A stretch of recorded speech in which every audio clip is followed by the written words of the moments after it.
ऊंचे ऊंचे हिमालय के बीचों बीच एक ऐसी जगह है जो हरे भरे पेड़ों और भूरी भूरी मिट्टी से भरी है। यह है कुमाऊन। यहाँ सूरज धीरे से निकलता है, नंदा देवी और त्रिशूल की बर्फ से ढकी चोटियों को छूता हुआ। हवा ताजी है और उसमें चीड़ के पेड़ों और जंगली बुरांश की मीठी महक है। कोसी और गौला जैसी नदियां पहाड़ों से अपना रास्ता बनाते हुए पुराने गीत गाती हैं। यहाँ का जीवन सादा है, फिर भी इसमें एक शांत ताकत है, ठीक उन पहाड़ों की तरह जो छोटे सीढ़ीदार गांवों की रखवाली करते हैं। पत्थरों की दीवारों और स्लेट की छतों वाले घर जमीन से ही उगे हुए लगते हैं, जो उन पीढ़ियों की कहानियां बताते हैं जो उनमें रहीं और प्यार किया। कुमाऊं के लोग उतने ही मजबूत और गर्मजोशी वाले हैं जितनी उनकी जमीन। उनके चेहरों पर कड़ी मेहनत की कहानियां और उनके पुरखों की समझदारी दिखती है। परिवार उनके समाज की नींव है, एक पवित्र जगह जहां परंपराएं पाली जाती हैं और गुण अनमोल विरासत की तरह दिए जाते हैं। इन परिवारों में रिश्ते सिर्फ रिश्ते नहीं हैं, वे गहरी जड़ें हैं जो सबको धूप और तूफान में एक साथ बांधे रखती हैं। जीवन की लय बदलते मौसमों से जुड़ी है, वसंत में बीज बोने से लेकर पतझड़ में फसल काटने तक। हर दिन प्रकृति और एक दूसरे के साथ उनके गहरे जुड़ाव का सबूत है, जो समुदाय और अपनेपन की एक सुंदर तस्वीर बनाता है। ऐसे ही एक गांव में धूप से भरी ढलान पर बिमला नाम की एक औरत रहती थी। वह एक माँ थी, एक किसान थी और अपने छोटे परिवार की शांत ताकत थी। उसके हाथ जो मिट्टी जोतने और दूर की नदी से पानी लाने से सख्त हो गए थे, हमेशा कोमल थे। उसकी भावना उतनी ही मजबूत थी जितनी कि आसपास फैले ओक के पेड़। बिमला की दुनिया उसकी बेटी पार्वती के इर्द गिर्द घूमती थी, एक तेज आंखों वाली और जिज्ञासु लड़की। पार्वती एक छोटे पौधे की तरह थी, सवालों और सपनों से भरी हुई, अपने आसपास की दुनिया को समझने के लिए उत्सुक। उनका घर छोटा था, लेकिन उनके दिल बहुत बड़े थे, जो ऐसे प्यार से भरे थे जो उस पहाड़ी हवा जितना शुद्ध और गहरा था जिसे वे हर दिन सांस लेते थे। उनकी कहानी बड़ी घटनाओं की नहीं है, बल्कि छोटी रोजमर्रा की बातों की है जो जीवन को अर्थ देती हैं। यह एक माँ और बेटी की कहानी है। उनका अनोखा रिश्ता कुमाऊं की आत्मा को दर्शाता है। ये शांत बलिदानों, साझा हंसी और उनके बीच बहने वाली अनकही समझ की बात करती है। उनकी यात्रा के माध्यम से हम एक रिश्ते की सुंदरता देखते हैं जो एक आश्रय और एक मार्गदर्शक सितारा दोनों है। यह एक साधारण कहानी है, ठीक गांव की महिलाओं द्वारा गाए गए लोकगीतों की तरह, फिर भी इसमें प्यार, परिवार और पीढ़ी दर पीढ़ी इस सुंदर रहस्यमयी भूमि में दी जाने वाली स्थायी ताकत की शाश्वत सच्चाई है। बिमला और पार्वती का रिश्ता उनके रोजमर्रा के जीवन में बुना हुआ था। यह जोरदार शब्दों से घोषित नहीं किया गया था, बल्कि उन शांत पलों में महसूस किया गया था जो वे साझा करते थे। हर सुबह जैसे ही सूरज की पहली किरणें उनकी छोटी खिड़की से छनकर आती थीं, बिमला उठ जाती थी। उसकी हरकतें शांत लेकिन उद्देश्यपूर्ण होती थीं। वह अपनी गाय का दूध निकालती थी। उसका हल्का गुनगुनाना पार्वती के लिए एक परिचित सुबह का गीत था। छोटी लड़की अपनी माँ को देखती थी। उसकी आंखें हर काम को आसानी से निपटाने के तरीके के लिए प्रशंसा से भरी होती थीं। उनका रिश्ता प्यार और सम्मान का एक शांत नृत्य था, एक लय जो पार्वती के जन्म से ही स्थापित हो गई थी, सूरज के उगने जितनी स्वाभाविक। उनके दिन कड़ी मेहनत की एक साझा यात्रा थे। साथ में वे अपनी छोटी जमीन पर जाते थे, एक सीढ़ीदार खेत जो पहाड़ की ढलान से चिपका हुआ था।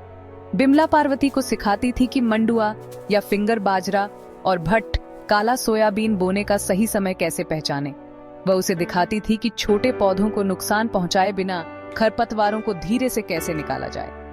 पार्वती अपने छोटे हाथों से अपनी माँ की नकल करने की कोशिश करती थी। उसकी भौहें एकाग्रता में सिकुड़ी होती थीं। जब वे थक जाते थे तो वे एक खुबानी के पेड़ की छाया में बैठते थे, रोटी और चटनी का एक साधारण भोजन साझा करते थे। इन पलों में बिमला पार्वती को पहाड़ों की कहानियां सुनाती थीं, उन देवताओं और देवियों की जो उनकी रखवाली करते थे। गांव में जीवन चुनौतियों से रहित नहीं था। मानसून कठोर हो सकते थे, उनकी कीमती फसलों को बहा ले जाने की धमकी देते थे। सर्दियां ठंडी और लंबी होती थीं, जिससे हर काम थोड़ा मुश्किल हो जाता था। ऐसे दिन भी थे जब फसल पर्याप्त नहीं होती थी और चिंता बिमला के चेहरे पर एक परछाई डाल देती थी। लेकिन इन मुश्किल समय में भी उनका रिश्ता उनकी सबसे बड़ी ताकत था। पार्वती अपनी माँ के शांत संघर्ष को देखती थी। और अपने छोटे छोटे तरीकों से मदद करने की कोशिश करती थी। वह जंगल से जलाऊ लकड़ी लाती थी या यह सुनिश्चित करती थी कि पानी के बर्तन हमेशा भरे रहें। उसके छोटे छोटे योगदान उसकी माँ की थकी हुई आत्मा के लिए एक मरहम थे। वे एक टीम थे, हर कठिनाई का सामना हाथ में हाथ डालकर करते थे। उनकी खुशियाँ सरल और बहुत प्यारी थी। मिट्टी से पहली कोंपलें निकलते देखना दोनों के चेहरों पर एक बड़ी मुस्कान ले आता था। उनके पेड़ से पहले पके आम का मीठा स्वाद अपने आप में एक उत्सव था। गांव के मेलों के दौरान बिमला पार्वती के लिए रंगीन कांच की चूड़ियां खरीदती थी और उन चूड़ियों की खनक कई दिनों तक उनके घर को खुशी से भर देती थी। उनका प्यार बड़े बड़े इशारों के बारे में नहीं था, यह इन साझा मुस्कानों में, एक मदद करने वाले हाथ के आराम में और उस अनकहे वादे में पाया जाता था कि जीवन चाहे कुछ भी लाए, उनके पास हमेशा एक दूसरे का सहारा होगा। बिमला पार्वती के लिए सिर्फ माँ ही नहीं थी, वह उसकी पहली और सबसे महत्वपूर्ण गुरु थी। उसने जो सबक सिखाए वे किताबों से नहीं बल्कि उनके आसपास की दुनिया से थे। उसने पार्वती को उस जमीन का सम्मान करना सिखाया जो उन्हें खाना देती थी। धरती हमारी माँ है पारू, वह कहती थी। उसकी आवाज नरम लेकिन दृढ़ थी। हमें इसकी देखभाल करनी चाहिए और ये बदले में हमारी देखभाल करेगी। उसने उसे सूखे पत्तों को खाद बनाने के लिए इकट्ठा करना सिखाया, ये समझाते हुए कि प्रकृति में कुछ भी कभी बर्बाद नहीं होता।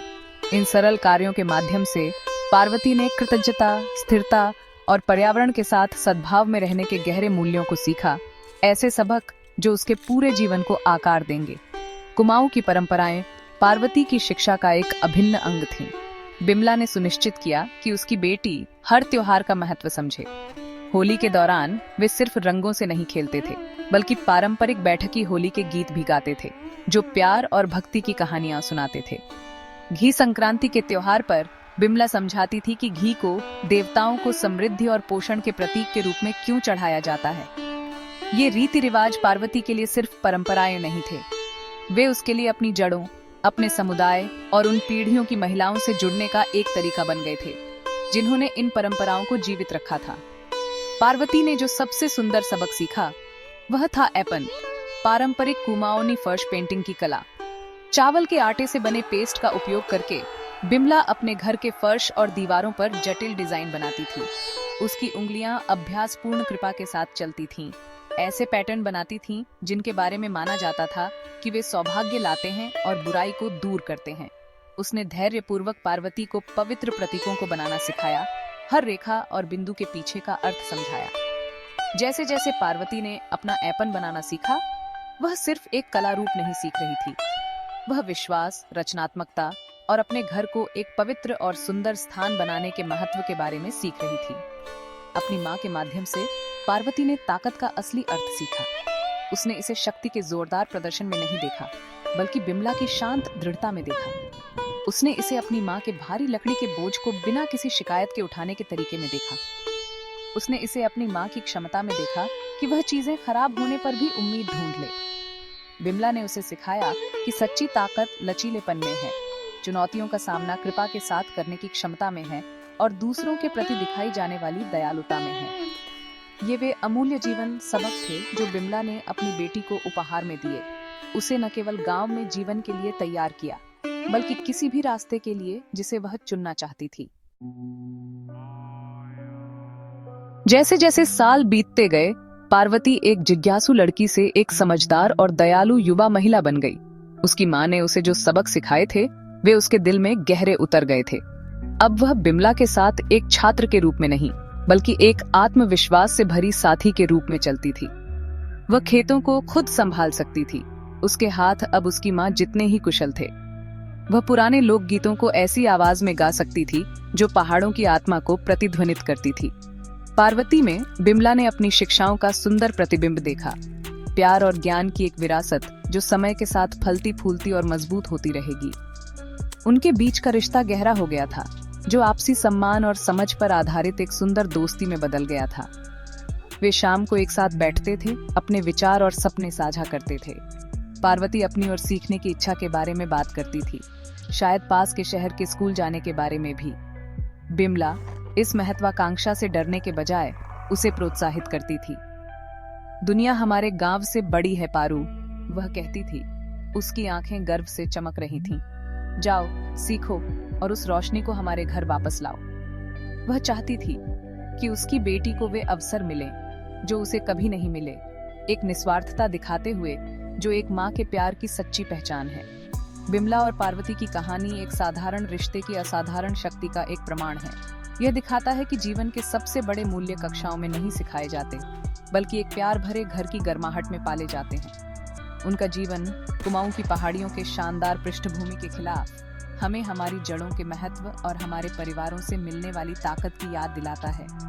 यह एक ऐसी कहानी है जो हमें सरल पलों को संजोने, साझा संघर्षों में खुशी खोजने और उस अनकहे प्यार को सराहने के लिए प्रेरित करती है जो हमें एक साथ बांधता है। उनकी यात्रा एक माँ और बेटी के बीच के स्थायी जुड़ाव की एक कोमल लेकिन शक्तिशाली याद दिलाती है। अंत में हिमालय के दिल से निकली यह सरल कहानी हमें गर्माहट और आशा की भावना छोड़ जाती है। यह हमें दिखाता है कि एक माँ की विरासत उन भौतिक चीजों में नहीं है जिन्हें वह पीछे छोड़ती है, बल्कि उन मूल्यों में है जिन्हें वह सिखाती है और उस ताकत में है जिसे वह आगे बढ़ाती है।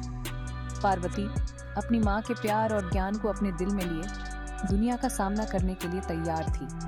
वह पहाड़ों की बेटी थी, मजबूत, लचीली और अनुग्रह से भरपूर। अपनी माँ के साथ उसने जो अनोखा रिश्ता साझा किया वह उसका सबसे बड़ा खजाना था, एक मार्गदर्शक प्रकाश जो उसके रास्ते को रोशन करेगा, चाहे वह कहीं भी जाए, हमेशा और हमेशा के लिए।